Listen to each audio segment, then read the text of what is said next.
Lecture 13 analytic function. Engineering गणित 2 पर व्याख्यान में आपका स्वागत है और आज हम एनालिटिक फंक्शन के बारे में बात करेंगे। इसलिए इस व्याख्यान में हम एनालिटिक फंक्शन पर चर्चा करेंगे, जिस पर पहले से ही आंशिक रूप से पिछले व्याख्यान में चर्चा की गई थी, और फिर हम इस बात पर आएंगे कि हार्मोनिक फंक्शन क्या है। इन एनालिटिक फंक्शन और हार्मोनिक फंक्शन के बीच एक संबंध है, और फिर हम एनालिटिक फंक्शन के निर्माण के लिए जाएंगे। तो बस याद करने के लिए कि हमने पिछले व्याख्यान में क्या सीखा है, वह कॉची रीमान थ्योरम था, जो कि सीआर समीकरण है, डिफरेंशिएबिलिटी या एनालिटिसिटी के लिए आवश्यक शर्तें पर पहले से ही चर्चा की गई थी। तो बस याद करने के लिए कि फंक्शन f(z)uxy+ivxy जटिल वेरिएबल z का एक फंक्शन है। फिर ये पार्शियल डेरिवेटिव इक्वेशन ∂u∂x∂v∂y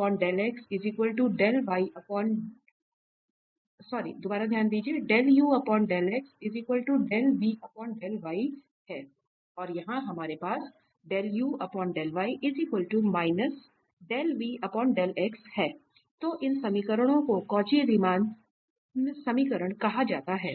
और फिर पिछले व्याख्यान में सीआर समीकरण में क्या सीखा है। इसलिए ये कॉची रीमान समीकरण एक बिंदु पर डिफरेंशिएबल होने के लिए f की आवश्यक स्थितियां हैं, और यदि वे एक बिंदु पर संतुष्ट नहीं हैं, तो डेरिवेटिव f' जो मौजूद नहीं है, क्योंकि ये आवश्यक स्थितियां हैं। लेकिन यदि वे मौजूद हैं, तो हम यह नहीं कह सकते कि हमें यह जांचना होगा कि क्या वे f' मौजूद है या नहीं, क्योंकि ये आवश्यक स्थितियां पर्याप्त स्थितियां नहीं हैं। हमने यह भी सीखा है कि ये समीकरण पर्याप्त स्थितियां बन जाते हैं यदि ये डेरिवेटिव यहाँ vy और uy और यहाँ vx इन संबंधों के अलावा निरंतर हैं, जिन्हें आवश्यक शर्त के रूप में संतुष्ट करना होगा। इसलिए यदि वे सीआर प्रश्नों में दिखाई देने वाले ये पार्शियल डेरिवेटिव निरंतर हैं, तो ये स्थितियां एक डिफरेंशिएबिलिटी या एनालिटिसिटी के लिए पर्याप्त शर्त बन जाती है। तो यह वही है जो हमने पिछले व्याख्यान में चर्चा की है। तो यह यहाँ भी लिखा गया है कि यदि सीआर प्रश्न एक बिंदु z0 पर पकड़ते हैं, तो f z0 पर डिफरेंशिएबल हो सकता है या नहीं हो सकता है। तो हमें जांच करनी होगी, क्योंकि ये सिर्फ आवश्यक स्थितियां हैं। लेकिन अगर वे संतुष्ट नहीं हैं, तो हम निश्चित रूप से निष्कर्ष निकाल सकते हैं कि फंक्शन उस बिंदु पर डिफरेंशिएबल नहीं है। इसलिए वे एक फंक्शन की नॉन डिफरेंशिएबिलिटी साबित करने में सहायक होंगे। तो बस फिर से याद करने के लिए कि एनालिटिसिटी फंक्शन की परिभाषा क्या थी। एक फंक्शन f को एक बिंदु z0 पर एनालिटिक कहा जाता है यदि वहां एक पड़ोस z-z0 है, अर्थात एक बिंदु पर एक डेल्टा पड़ोस है जहां f' है। इसलिए एनालिटिसिटी के लिए फंक्शन को बिंदु z0 पर केवल डिफरेंशिएबल होने की आवश्यकता नहीं है, बल्कि यह z0 के पड़ोस में भी डिफरेंशिएबल होना चाहिए। तो यह डिफरेंशिएबिलिटी और एनालिटिसिटी के बीच का अंतर है। तो फंक्शन विशेष बिंदु पर डिफरेंशिएबल हो सकता है, लेकिन यह एनालिटिसिटी नहीं हो सकता, क्योंकि एनालिटिक के लिए फंक्शन को उस बिंदु z0 के पड़ोस में डिफरेंशिएबल होना चाहिए जहां हम डिफरेंशिएबिलिटी के बारे में बात कर रहे हैं। इसलिए यह विचार के साथ हम अब आगे बढ़ सकते हैं। तो यहाँ अगर हम z बार पर विचार करते हैं, तो यह यहाँ फंक्शन है, और हम सीआर समीकरण की मदद से देखेंगे कि हम डिफरेंशिएबिलिटी या एनालिटिसिटी के बारे में कैसे निष्कर्ष निकाल सकते हैं। तो यहाँ हम इस फंक्शन को घटक के रूप में तोड़ सकते हैं। तो यहाँ यह z बार है, इसलिए z x iy, और फिर हम इस संयुग्म के बारे में बात कर रहे हैं, जिसका मतलब x iy है। तो हमारे पास u x और फिर v, ये काल्पनिक घटक हैं, हमारे पास y है। और अब इसके साथ u और v हम कॉची रीमान समीकरणों की जांच कर सकते हैं। तो हम यहाँ ux प्राप्त करेंगे x के संबंध में पार्शियल डेरिवेटिव u का, और वह 1 है। यहाँ y के संबंध में u का पार्शियल डेरिवेटिव, क्योंकि x, तो यह 0 हो जाएगा, और फिर x के संबंध में v 0 होगा, और y के संबंध में 1 होने जा रहा है। तो इन सभी पार्शियल डेरिवेटिव होने के बाद हम क्या देखते हैं, क्योंकि हम जानते हैं कि कौची रीमान समीकरण पर vy और uy है। ये कौची रीमान समीकरण है। तो यहाँ सिर्फ एक नज़र डालने के लिए ux 1 और vy -1, उदाहरण के लिए वे इस समीकरण से संतुष्ट नहीं हैं। इसलिए CR समीकरण एक भी बिंदु पर पकड़ नहीं रखते हैं, वे डोमेन में कहीं भी पकड़ नहीं रखते हैं, क्योंकि ux 1 और vy -1, इसलिए वे कभी भी बराबर नहीं हो सकते। तो यह निष्कर्ष यह है कि यहाँ फ़ंक्शन कभी भी डिफरेंशिएबल नहीं है, फ़ंक्शन किसी भी बिंदु पर डिफरेंशिएबल नहीं है। इसलिए हमने पिछले व्याख्यान में चर्चा की थी, लेकिन जहां हमने इस फ़ंक्शन का प्रत्यक्ष डिफरेंशिएशन देखा है और हमने निष्कर्ष निकाला है कि फ़ंक्शन किसी भी बिंदु पर डिफरेंशिएबल नहीं है। लेकिन हमने देखा है कि CR समीकरणों की सहायता से हम यह निष्कर्ष निकाल सकते हैं कि फ़ंक्शन डिफरेंशिएबल योग्य नहीं है, क्योंकि CR समीकरण किसी भी बिंदु पर संतुष्ट नहीं है। फिर से दोहराने के लिए, यदि CR समीकरण संतुष्ट है, तो हमें मौलिक परिभाषा से डिफरेंशिएबिलिटी की जांच करनी होगी, लेकिन यह CR समीकरण किसी भी बिंदु पर संतुष्ट नहीं है। इसलिए किसी भी बिंदु पर डिफरेंशिएबिलिटी की जांच करने की आवश्यकता नहीं है। हम बस यह निष्कर्ष निकाल सकते हैं कि फ़ंक्शन किसी भी बिंदु पर डिफरेंशिएबल नहीं है।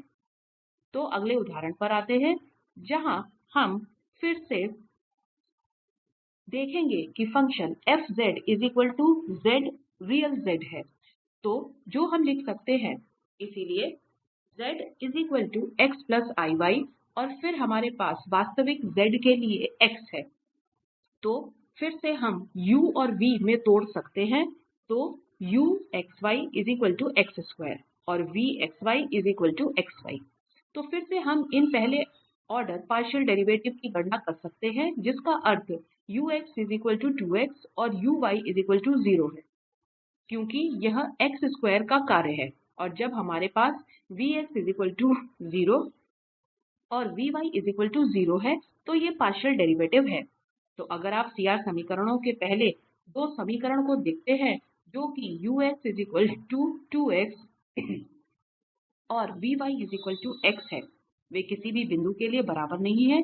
लेकिन जब हम इनके मूल के बारे में बात कर रहे होते हैं, जो कि x 0 और y 0 है, तो वे बराबर हैं, जिसका मतलब है कि CR समीकरण ux vy और vx, फिर हमारे पास uy भी है। तो मूल पर वे संतुष्ट हैं, क्योंकि सब कुछ मूल पर 0 है। ये सभी पार्शियल डेरिवेटिव मूल पर 0 हैं। तो CR समीकरण मूल पर संतुष्ट है।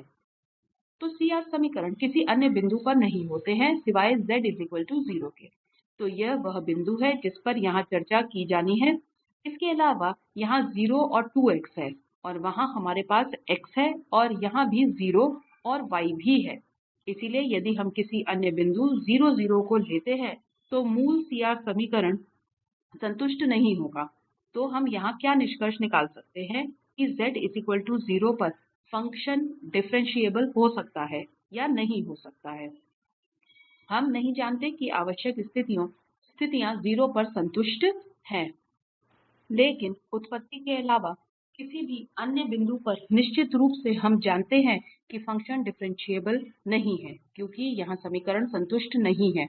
इसलिए यहाँ फिर से अंतर का z 0 पर निष्कर्ष निकालने के लिए हम आगे जांच करने की आवश्यकता है, क्योंकि हम CR समीकरणों से निष्कर्ष नहीं निकाल सकते हैं। दूसरा, z 0 पर एनालिटिसिटी के बारे में, हम निश्चित रूप से कह सकते हैं कि फ़ंक्शन में एनालिटिकल नहीं है। यद्यपि यह विभेदक हो सकता है या विभेदक नहीं भी हो सकता है, जिसे हमें जांचना होगा। लेकिन इस चरण में हम निष्कर्ष निकाल सकते हैं कि फ़ंक्शन z 0 पर एनालिटिकल नहीं हो सकता है, क्योंकि अगर फ़ंक्शन एनालिटिक है, तो इसे z 0 के आसपास डिफरेंशिएबल होना चाहिए। लेकिन CR प्रश्न कहता है कि फ़ंक्शन 0 के अलावा किसी भी अन्य बिंदु पर डिफरेंशिएबल नहीं हो सकता है, और 0 पर हमें अवकलनीयता की जांच करनी होगी। तो विश्लेषण के लिए निष्कर्ष स्पष्ट है कि फ़ंक्शन विश्लेषणात्मक नहीं है, लेकिन डिफरेंशिएबिलिटी के लिए हमें अब आगे बढ़कर इसे जांचने की आवश्यकता है। तो पर डिफरेंशिएबल नहीं है अगर z 0 नहीं है। इसलिए मूल फ़ंक्शन के अलावा अन्य बिंदु पर यह डिफरेंशिएबल नहीं है। और जैसे कि मैंने चर्चा की है, हम निष्कर्ष निकाल सकते हैं कि फ़ंक्शन कहीं भी एनालिटिक नहीं है, क्योंकि यहां हमने सीखा है कि फ़ंक्शन z 0 पर डिफरेंशिएबल नहीं है।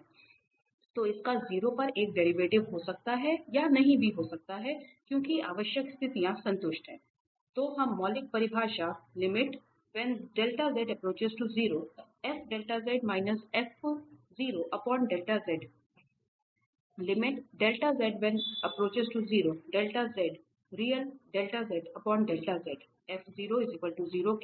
के साथ जांच करेंगे। तो यहाँ हमारे पास है। तो में केवल में वृद्धि होगी, ताकि जब 0 पर जाता है जो स्वाभाविक रूप से 0 पर जाएगा, तो हमारे पास डेरिवेटिव होगा। तो फ़ंक्शन 0 पर डिफरेंशिएबल है, लेकिन यह कहीं भी एनालिटिक नहीं है और CR प्रश्न संतुष्ट भी होते हैं। और यहाँ एक निष्कर्ष के रूप में हमने यह भी देखा कि फ़ंक्शन z 0 पर डिफरेंशिएबल है। लेकिन ध्यान दें कि फ़ंक्शन डिफरेंशिएबल नहीं भी हो सकता है। CR समीकरण केवल इस z के 0 के बराबर डिफरेंशिएबिलिटी है। लेकिन यदि वे संतुष्ट नहीं हैं, यदि CR संतुष्ट नहीं है, तो हम निश्चित रूप से निष्कर्ष निकाल सकते हैं कि फ़ंक्शन डिफरेंशिएबल नहीं है। तो यह उदाहरण में हम देखेंगे। तो फिर से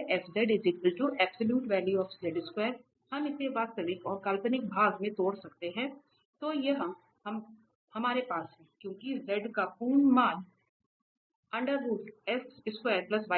है और हम पूरे वर्ग के बारे में बात कर रहे हैं, इसलिए यह बस है। तो और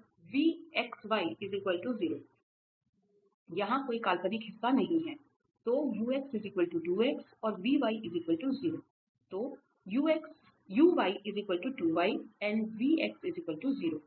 फिर से CR समीकरण हम देख सकते हैं और यह तभी संभव है जब z 0 तो z 0 जोड़ने और वह केवल बिंदु है। इसलिए CR के प्रश्न केवल z 0 इसी पर संतुष्ट है। तो वही स्थिति जो हमारे पास पिछले उदाहरण में थी कि CR समीकरण केवल मूल पर संतुष्ट है। तो यहाँ भी हमारे पास वही स्थिति है, जिसका मतलब है कि फ़ंक्शन कहीं भी एनालिटिक नहीं है। लेकिन डिफरेंशिएबिलिटी के लिए हमें डेरिवेटिव की मौलिक परीक्षा का उपयोग करके जांचने की आवश्यकता है। तो z पर f डिफरेंशिएबल योग्य नहीं है अगर z 0, लेकिन z 0 पर डेरिवेटिव हो सकता है। इसलिए हमें फिर से इस मौलिक परिभाषा को लागू करना होगा, जहां हम देखते हैं कि हमारे पास है।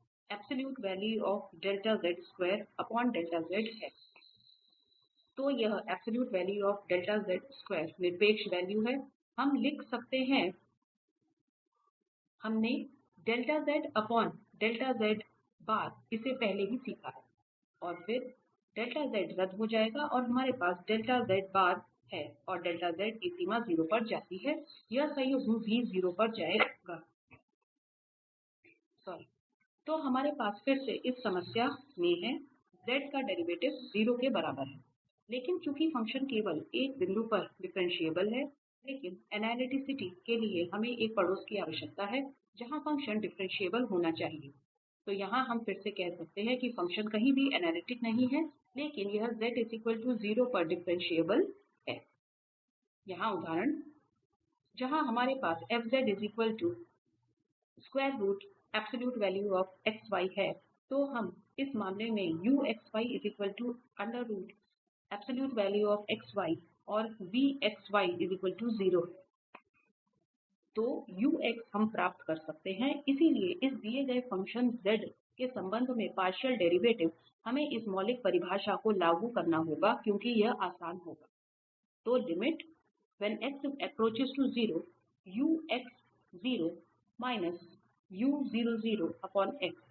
तो यहाँ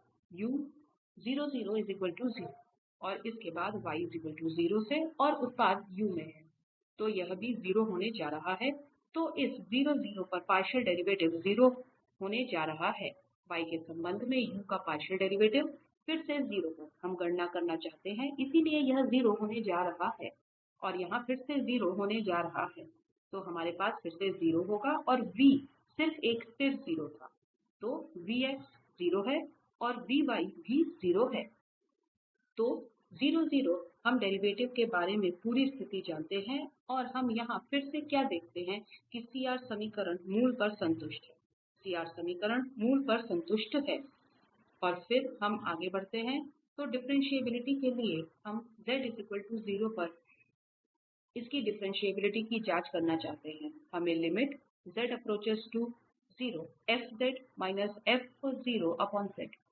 इस मौलिक परिभाषा को फिर से लागू करने की आवश्यकता है तो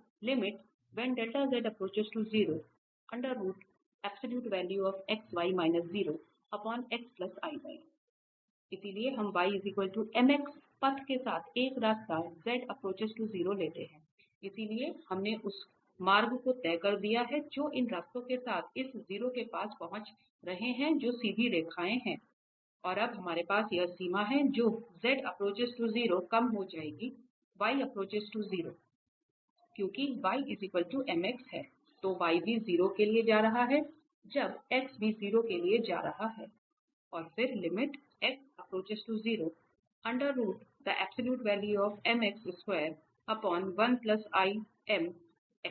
और x आम हो जाता है वहां से भी तो हमें क्या मिलता है जो वहां x से स्वतंत्र है तो यह अपने आप में सीमित है जो m पर निर्भर करता है तो आप एक m चुनते हैं आपको एक अलग सीमा मिल रही है जिसका मतलब है सीमा मौजूद नहीं है तो यह मौजूद नहीं है तो पहले की तुलना में इस उदाहरण में दिलचस्प क्या है वहां डेरिवेटिव मौजूद है CR के प्रश्न मूल्य पर संतुष्ट थे इस समस्या में CR समीकरण उत्पत्ति पर संतुष्ट है लेकिन डेरिवेटिव मौजूद नहीं है और फिर से यह याद दिलाने के लिए कि CR समीकरण केवल आवश्यक शर्तें हैं वे डिफ्रेंटिएबिलिटी या एनालिटिसिटी का दावा करने के लिए पर्याप्त शर्त नहीं हैं इसलिए यहां यह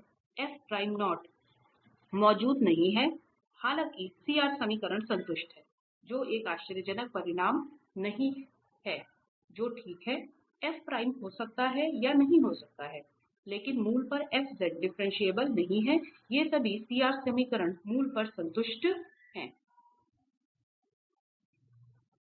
इन हार्मोनिक फंक्शन पर वापस आते हैं हार्मोनिक फंक्शन क्या है तो एक फंक्शन जो लाप्लास समीकरण को संतुष्ट करता है इसलिए यदि कोई फंक्शन इस लाप्लास समीकरण को संतुष्ट करता है तो हम ऐसे एक फंक्शन को D में हार्मोनिक फंक्शन कहते हैं इसलिए यदि इस डोमेन D में समीकरण संतुष्ट है दोबारा ध्यान दीजिए इसलिए यदि इस डोमेन D में समीकरण संतुष्ट है तो हम कहेंगे कि U D में हार्मोनिक है तो हार्मोनिक फंक्शन का मतलब है अगर एक लाप्लास समीकरण एक एनालिटिक फंक्शन के अर्थ को संतुष्ट करता है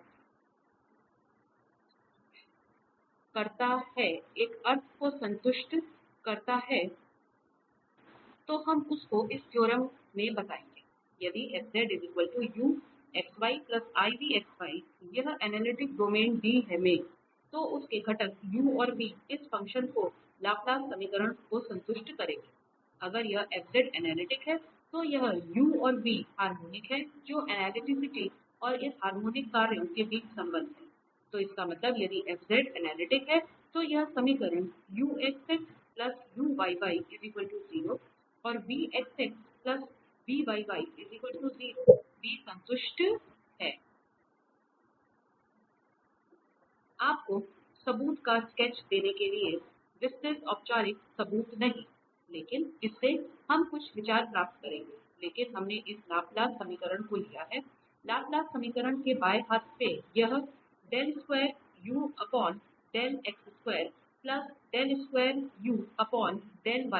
है तो यहाँ बस इसे प्लस इस रूप में पढ़ेंगे। और फिर हम CR समीकरण का मतलब जानते हैं कि है। तो उस संबंध में को हम यहां उपयोग कर सकते हैं, फिर CR समीकरणों का उपयोग करेंगे। को में बदल दिया जाता है और फिर हमारे पास यहाँ है और इस शब्द को CR समीकरणों के साथ फिर से बदल दिया जाता है। तो है। और अगर हम इन दूसरे क्रम डेरिवेटिव को निरंतरता मानते हैं तो हम विभेदन का क्रम बदल सकते हैं, और विभेदन के क्रम को बदलने का मतलब है कि यहाँ हमारे पास है और यहाँ हमने क्रम बदल दिया है। तो तो वे समान हो जाते हैं और इसका मतलब है कि यह 0 है। तो आप इस लाप्लास समीकरण को संतुष्ट करते हैं। इसी तरह हम v के लिए चर्चा कर सकते हैं। इसलिए संबंधित हम CR समीकरणों को भी लागू करेंगे और फिर हम निष्कर्ष निकालेंगे कि ये समीकरण संतुष्ट हैं। यह v लाप्लास समीकरण को भी संतुष्ट करता है। तो यहाँ हमारे पास है और यह CR प्रश्न है। और फिर से विभेदन के इस क्रम का उपयोग या बदलना हम देखेंगे कि यह 0 हो गया है। तो फिर से हमने देखा है कि v या लाप्लास समीकरण को भी संतुष्ट करता है। तो u और v ये दोनों एनालिटिक फ़ंक्शन के वास्तविक और काल्पनिक भाग वे हार्मोनिक हैं। एक और परिणाम है, इसलिए यदि u हार्मोनिक है, तो यदि हमारे पास एक फ़ंक्शन है जो डोमेन D में हार्मोनिक है, तो वे v मौजूद हैं। तो इस u के अनुरूप एक ऐसा v होगा जो उस डोमेन में एक analytic function u plus iv को के लिए परिभाषित करता है। तो हम यहाँ सीखते हैं कि यदि एक फ़ंक्शन दिया जाता है जो किसी भी दिए गए डोमेन D में हार्मोनिक है, तो वास्तव में हम एक और फ़ंक्शन v पा सकते हैं जो डोमेन D में फ़ंक्शन u प्लस iv में एनालिटिक हो जाएगा। तो हम यहाँ थ्योरम के औपचारिक प्रूफ पर नहीं जा रहे हैं, लेकिन उदाहरण के साथ यह जानेंगे कि v कैसे प्राप्त करना है यदि u दिया गया है, या अगर v दिया गया है तो u कैसे प्राप्त करना है। तो यहाँ फिर से u और v खोजा या कौची रीमान समीकरण महत्वपूर्ण भूमिका निभाते हैं, और इन फ़ंक्शन u और v को एक दूसरे का हार्मोनिक संयुग्म कहा जाता है। इसलिए इस खंड में हम दिए गए u के लिए एनालिटिक फ़ंक्शन के निर्माण के बारे में बात करेंगे और v निकालेंगे, और यदि v हमें दिया जाता है तो हम u निकालेंगे।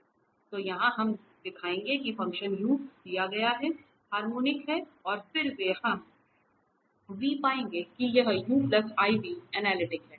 इसलिए यह जांचने के लिए यह हार्मोनिक है, हमें दूसरे क्रम डेरिवेटिव को खोजना होगा।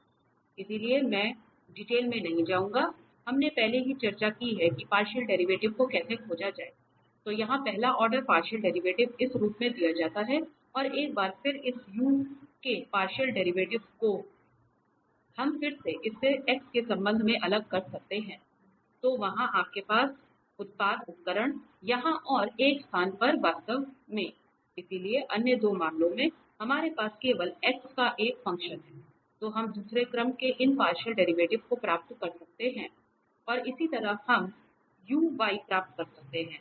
इसलिए पहले क्रम पार्शियल डेरिवेटिव y के संबंध में, और फिर डिफ्रेंटिएटिंग करके एक बार फिर से x को स्थिर करके हम दूसरे क्रम का पार्शियल डेरिवेटिव प्राप्त कर सकते हैं। इसलिए इन पहले और दूसरे क्रम के पार्शियल डेरिवेटिव होने के कारण हम इन दोनों से दूसरे क्रम डेरिवेटिव से क्या देखते हैं कि और और हमारे पास और प्लस है। तो यह जब हम जोड़ते हैं यह रद्द हो जाएगा, और यह शब्द यहाँ माइनस के साथ है, इसलिए यह भी रद्द हो जाएगा, और फिर यहाँ माइनस साइन के साथ शब्द होगा जो रद्द हो जाएगा, और फिर से यहाँ हमारे पास है, इसलिए यहाँ भी रद्द हो जाएगा। तो यहाँ हमने देखा है, इसका मतलब है यह u हार्मोनिक है। और पिछले थ्योरम में सीखा है कि यदि हमारे पास एक फंक्शन u है जो हार्मोनिक है तो हम एक और फंक्शन v पा सकते हैं जो हार्मोनिक होगा, लेकिन हम देख सकते हैं कि यह एनालिटिक है।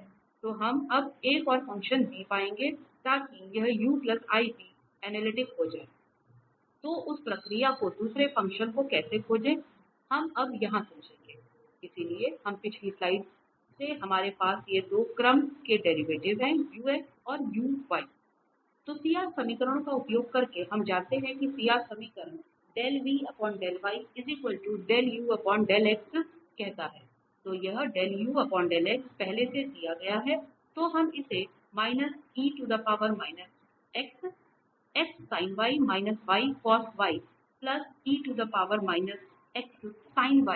इसके बराबर सेट कर सकते हैं। तो यह वास्तव में इस दिए गए संबंध से आ रहा है। और CR समीकरण से हमने देखा है कि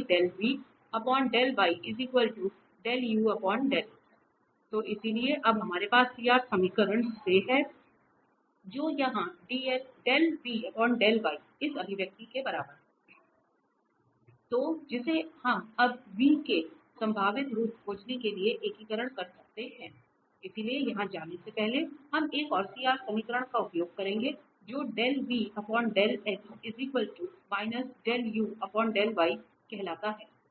तो हमारे पास पहले से ही यहाँ है जो यहाँ उपयोग किया जा सकता है। तो हमारे पास यहाँ इस अभिव्यक्ति के रूप में दिया गया है। तो अब फिर से पहले पर वापस आ रहे हैं, यह इस समीकरण के साथ दिया गया है। तो यहाँ अगर हम इंटीग्रेट करते हैं तो हम y प्राप्त करते हैं। इसलिए हम आंशिक रूप से y के संबंध में इंटीग्रेट कर रहे हैं। तो यहाँ x फिर से स्थिर के रूप में माना जाएगा। उदाहरण के लिए इस पहले शब्द में हमारे पास है। यह यहाँ पहला टर्म था। तो y के संबंध में इस sin x इंटीग्रेशन, इसलिए हमारे पास sin y है। तो y के संबंध में हमारे पास cos y होगा। तो यह वही है जो cos y आ रहा है और माइनस साइन को अब समायोजित किया गया है। तो cos y इसी तरह हम अन्य सभी शब्दों के लिए कर सकते हैं। इस स्थान पर हमारे पास फिर से उत्पाद नियम है, इसलिए हमें इंटीग्रेशन के लिए आवेदन करना होगा और तीसरे कार्यकाल में हमारे पास सिर्फ साइन है, इसलिए वे वहां एक और cos बन जाएगा। तो हम इसे इंटीग्रेट कर सकते हैं और इसलिए इस समीकरण से हमें v मिलेगा जो संभव है। इसे सरल बनाकर हमें वह मिला है v यहाँ इस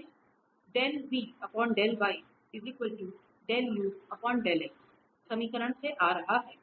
तो अब y होने के कारण हम अब x के संबंध में अंतर कर सकते हैं। इसलिए हम प्राप्त करेंगे। हम उन्हें एक साथ रखकर इस समीकरण में भी जानते हैं कि हम देखेंगे कि हम इस अतिरिक्त फ़ंक्शन को प्राप्त कर सकते हैं, क्योंकि यह क्या है? यह एक तथाकथित मनमाना फ़ंक्शन x है। यह इंटिग्रेशन का एक स्थिरांक है जिसे हम कहते हैं, लेकिन यहां हम y के साथ इंटीग्रेट कर रहे हैं। तो इंटिग्रेशन का यह स्थिरांक x का एक फ़ंक्शन हो सकता है। तो इसका मूल्यांकन किया जा सकता है और फिर हम v पर वापस जाएंगे और हम v इसे इस तरह से खोजने के लिए तैयार हैं। और यह सिर्फ कुछ और सरलीकरण बताता है कि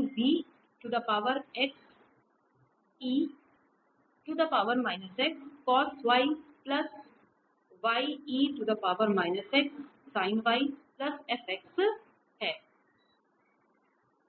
तो फिर से निष्कर्ष निकालने के लिए v हमने देखा है, लेकिन इस s के संदर्भ में मनमाने फ़ंक्शन और हमारे पास CR समीकरणों में भी है।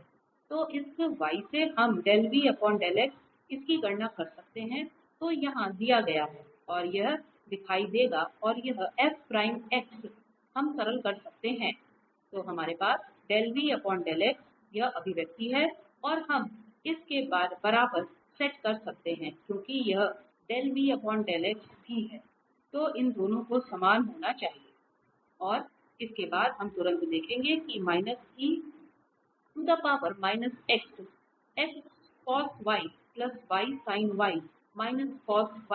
वे दोनों पक्ष समान हैं।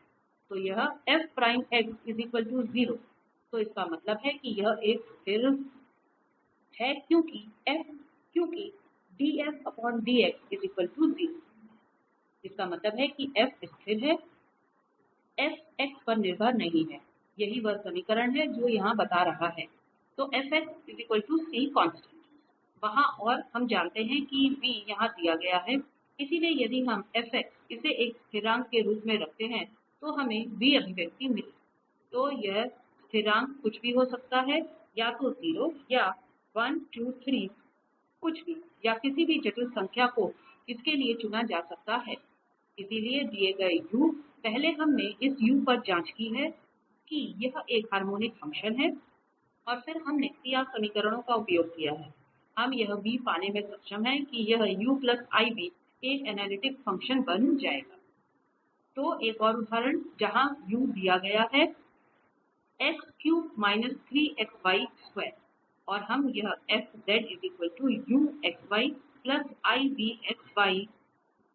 एनालिटिक फंक्शन जानना चाहते हैं कि यह एनालिटिक फंक्शन कब बन जाएगा। इसलिए हम एक ही प्रक्रिया का पालन करेंगे। हमारे पास दिए गए u से और होगा। हम इन दो पार्शियल डेरिवेटिव पा सकते हैं, और फिर हम CR प्रश्नों को लागू करेंगे जो कहते हैं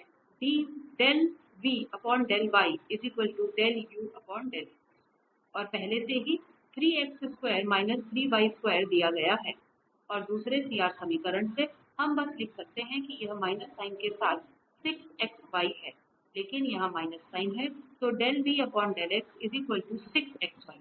एक ही प्रक्रिया, यह हम इंटीग्रेट करेंगे। अब यह इंटीग्रेशन कांस्टेंट ऑफ इंटीग्रेशन देता है, जो यहाँ x का फंक्शन है, और इस x के संबंध में डेरिवेटिव प्राप्त करेंगे। हमें 6xy पर मिला, जो पहले से ही दिया गया समीकरण है। और हमने देखा 0, और इसका अर्थ c है, निरंतर शब्द। तो हमको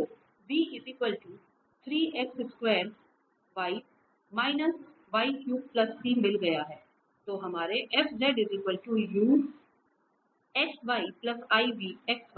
तो हमारे पास यहाँ बिल्कुल प्रतिस्थापित है u और v। फिर हम देखेंगे, क्योंकि क्यूब यहाँ आ रहा है, हमारे पास होमोजीनियस रूप भी है। यहाँ हमारे पास है। तो यहाँ इसके लिए एक घन सूत्र है, और यह हमारे पास सिर्फ स्थिर है। हमने इसका नाम k बदल दिया है, और इसे z से बदला जा सकता है। तो यह एक एनालिटिक फंक्शन है जो CR समीकरणों को संतुष्ट करता है, जो हम पहले से ही यहां सेट कर चुके हैं। इसलिए वे CR समीकरणों को संतुष्ट करते हैं, और स्वाभाविक रूप से ये पार्शियल डेरिवेटिव निरंतर हैं। तो यह एनालिटिक फंक्शन होना चाहिए, क्योंकि CR समीकरणों के संदर्भ में पर्याप्त स्थिर यह u और v है कि इन्हें CR समीकरणों को संतुष्ट करना चाहिए, और पार्शियल डेरिवेटिव निरंतर हैं, तो वे की एनालिटिसिटी का दावा करने के लिए पर्याप्त हैं। तो यह फंक्शन एक एनालिटिक फंक्शन है। इसलिए ये वे संदर्भ थे जिनका उपयोग हमने इस व्याख्यान को तैयार करने के लिए किया है, और यह निष्कर्ष निकालने के लिए कि CR समीकरण एनालिटिसिटी के लिए आवश्यक स्थितियां पर्याप्त नहीं हैं। हमने पिछले व्याख्यान में भी एक बहुत ही महत्वपूर्ण अवधारणा पर जोर दिया है, और फिर यह एनालिटिक है, और फिर u और v लाप्लेस समीकरण को संतुष्ट करता है। तो u और v हार्मोनिक फंक्शन है, यह हमने आज देखा है। और अधिक महत्वपूर्ण बात यह है कि हमने देखा u जो लाप्लेस समीकरण को संतुष्ट करता है। तो दिए गए u हार्मोनिक फंक्शन है, इसे v को कैसे खोजा जाए, और इसके विपरीत हमें यह पता लगाना होगा कि हम CR समीकरणों की मदद से उपयोग कर सकते हैं और इस व्याख्यान के लिए ये सब है और मैं आपके ध्यान के लिए आपका धन्यवाद देता हूं